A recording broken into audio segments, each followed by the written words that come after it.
go.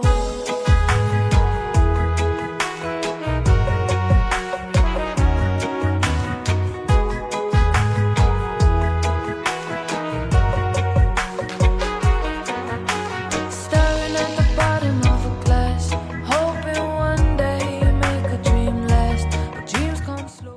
Nos encontramos con José Luis Fuente, coach de organizaciones. Nos va a explicar un poco qué es lo que hace aquí en estas jornadas de clausura del proyecto Mirada. Muy buenos días, José Luis. Hola, ¿qué tal? Buenos días. Pues hace unos meses fui invitado por la Diputación de Badajoz a cerrar este proyecto aquí en Villafranca y me hacía especialmente ilusión aunque yo soy de Sevilla, me une mucho vínculo emocional con esta tierra. Y bueno, conocía ya el programa Miradas y planteamos hacer una conferencia motivacional para finalizar el proyecto sobre encontrar el propósito. La idea de esta conferencia es decirle a todas las alumnas y a los alumnos que todos tenemos un propósito en la vida, un propósito personal y un propósito profesional. Si somos capaces de unir el propósito personal con el profesional, tendremos una razón de ser. Y a la hora de la búsqueda de empleo, a la hora del autoempleo, a la hora de incluso desarrollar ideas específicas laborales con otras personas, tendremos siempre un para qué y tendremos un camino que recorrer. Por eso la conferencia se llama Encuentra tu propósito, plan de vuelo para tomar decisiones profesionales. Me has comentado antes que es tu primera vez dando conferencias. ¿Sobre qué temas más repetidamente haces conferencias? Dentro del mundo del coaching, lo que sería el entrenamiento de personas, yo estoy especializado en el coaching motivacional, es decir, en mover a las personas y a las empresas a la acción. Entonces, todo mi recorrido profesional desde el año 2010 que empecé como coach profesional, me preparé en la Universidad Camilo José Cela en Madrid, siempre ha ido encaminado a mejorar a las personas, a convertir sus sueños en metas alcanzables, ya sea bien a nivel personal o a nivel profesional en una organización. Y trabajamos con un lema, que es producir desde la felicidad. Después de todo lo que nos está ocurriendo en los últimos acontecimientos, en los últimos años, pandemia, guerra, terremoto, por desgracia, ahora o nos enfocamos en aquello que queremos y lo hacemos de la mejor manera posible o estamos destinados al fracaso. Así que lo único que nos queda en estos momentos es ser felices y disfrutar el momento en el que estamos. Es muy bonito lo que dices, pero realmente las empresas tienen ya como en mente realmente que tienen que motivar a los trabajadores o todavía queda mucho por hacer. Mira, muy buena pregunta. Queda muchísimo por hacer, pero estamos en el camino. Es decir, yo siempre digo que lo que no hay es ya marcha atrás. Desde hace un par de años hemos generado en muchísimas organizaciones un nuevo puesto de trabajo que llamamos Chief Happiness Officer, lo que sería el directivo experto en felicidad, que lo estamos haciendo desde los recursos humanos en muchísimas empresas. Es decir, encargado de que la gente dentro de las organizaciones, de las empresas, pequeñas y medianas empresas, vayan motivados a trabajar, vayan contentos a trabajar. Evidentemente, para eso tenemos que tener buen salario, evidentemente, tenemos que tener una muy buena conciliación de vida familiar, pero bueno, lo estamos demostrando, estamos yendo hacia la jornada en muchos sitios de 4 días laborales, es decir, estamos en un camino. ¿Y cómo lo hace? ¿Cómo hace que esos trabajadores sean más felices? Bueno, pues trabajamos con programaciones de coaching organizacional en el que le intentamos hacer ver a la gente que trabaja dentro de la empresa lo que llamamos la cultura. La cultura es aquella manera de entender una organización. Mira, a mí me gusta poner un ejemplo muy claro. Imagínate que vamos a hacer un cocido extremeño y vamos a echar una serie de ingredientes muy buenos, pero el caldo está agriado. Se estropearía, pues ese caldo es la cultura de la empresa. Por eso las directivas, los directivos, los dueños de las empresas tienen que favorecer que la gente esté contenta, que la gente esté feliz y que la gente entiendan que hay una manera de trabajar dentro de su organización.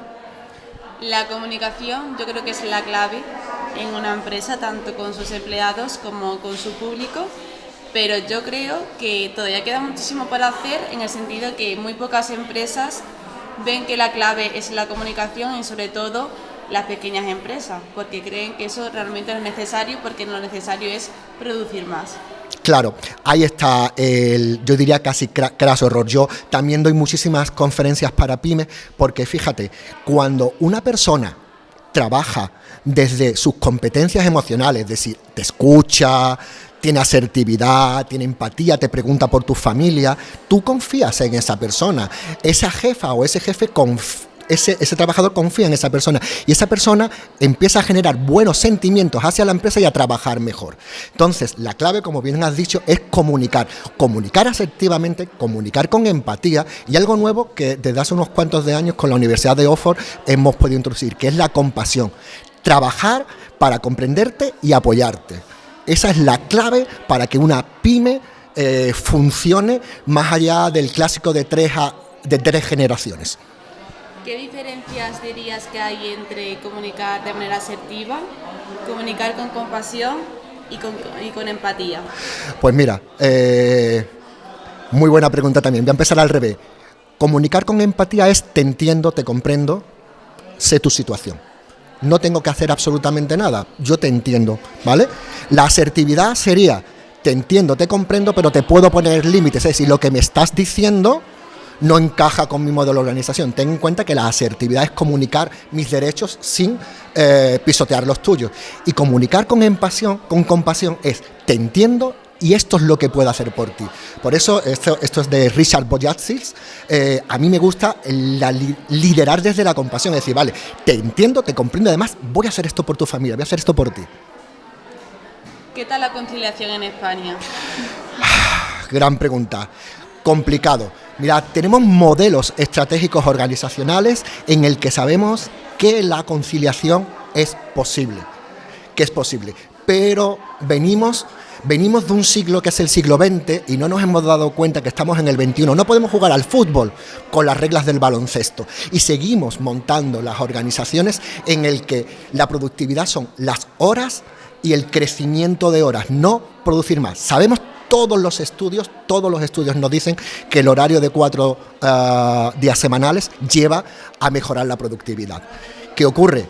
Que no tenemos en cuenta los hijos, que no montamos guarderías o no damos bonificaciones de guarderías a las mamás y a los papás. Entonces, toda esa serie de problemas, o le dejamos, como están haciendo ahora muchas organizaciones, el trabajo mixto, 2 días en casa, 2 días, no lo llevamos por miedo a no controlar. El problema, yo creo que de las organizaciones en nuestro país es que quieren controlar y es mejor confiar que controlar, delegar. ¿Está teniendo buena acogida las 4 días de jornada laboral? Está teniendo muy buena acogida.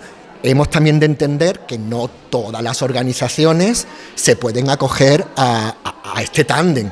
Pero sí es cierto que la pandemia, una de las grandes cosas que nos ha enseñado es que no pasó absolutamente nada, ni en las administraciones, como estamos hoy, ni en muchas empresas si éramos capaces de trabajar online. Entonces, si esas horas las reducimos para pasarlas al trabajo productivo en casa, ¿por qué no incluso quitar el modelo de un día?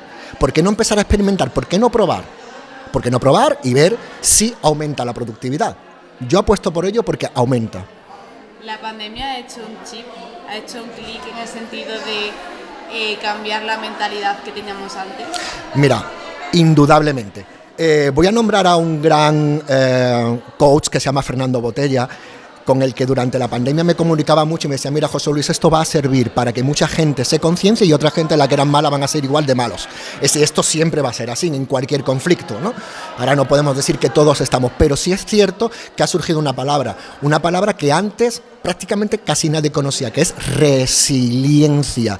La capacidad que tenemos en el peor momento, en la peor circunstancia, después de las muertes que hemos tenido con el COVID, de las pequeñas empresas que cerraron, la gente hemos tenido la capacidad de reinventarnos, de volver a apasionarnos, de volver al trabajo, de unirnos, de hacer cooperativas, del autoempleo, porque no nos cabe otra. Esto es lo que hay, esta es la sociedad que hemos montado y hemos superado una crisis enorme. Por lo tanto, la resiliencia nos dice que siempre se puede sacar algo positivo de una experiencia tan trágica como fue el COVID. ¿Las empresas públicas son las que más demandan este tipo de charlas motivacionales o también las privadas están demandando cada vez más este tipo de charlas?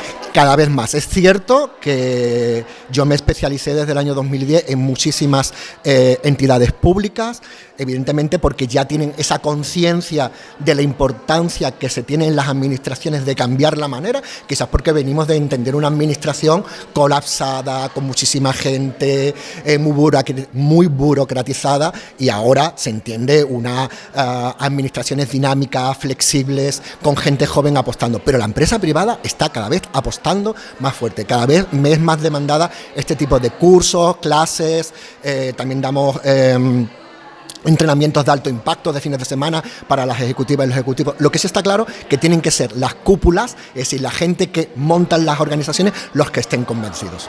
¿Qué son estos entrenamientos de alto impacto? Pues mira, el entrenamiento de alto impacto es llevar a la visibilidad, a lo que es, viéndolo tú en el momento, lo que puedes hacer desde tu desarrollo de potencial. Mira, el alto impacto es una formación que se hace a nivel internacional, en la que High Impact Training, de la que yo soy docente, en la que, por ejemplo, terminamos muchos de los cursos caminando sobre fuego. ¿Vale? Es decir, te dices, bueno, pero puedes caminar sobre un fuego, puedes caminar sobre una brasa, sí, se puede caminar sobre una brasa, el ser humano puede caminar sobre una brasa, puedes romper una flecha con la garganta, se puede romper una flecha con la garganta.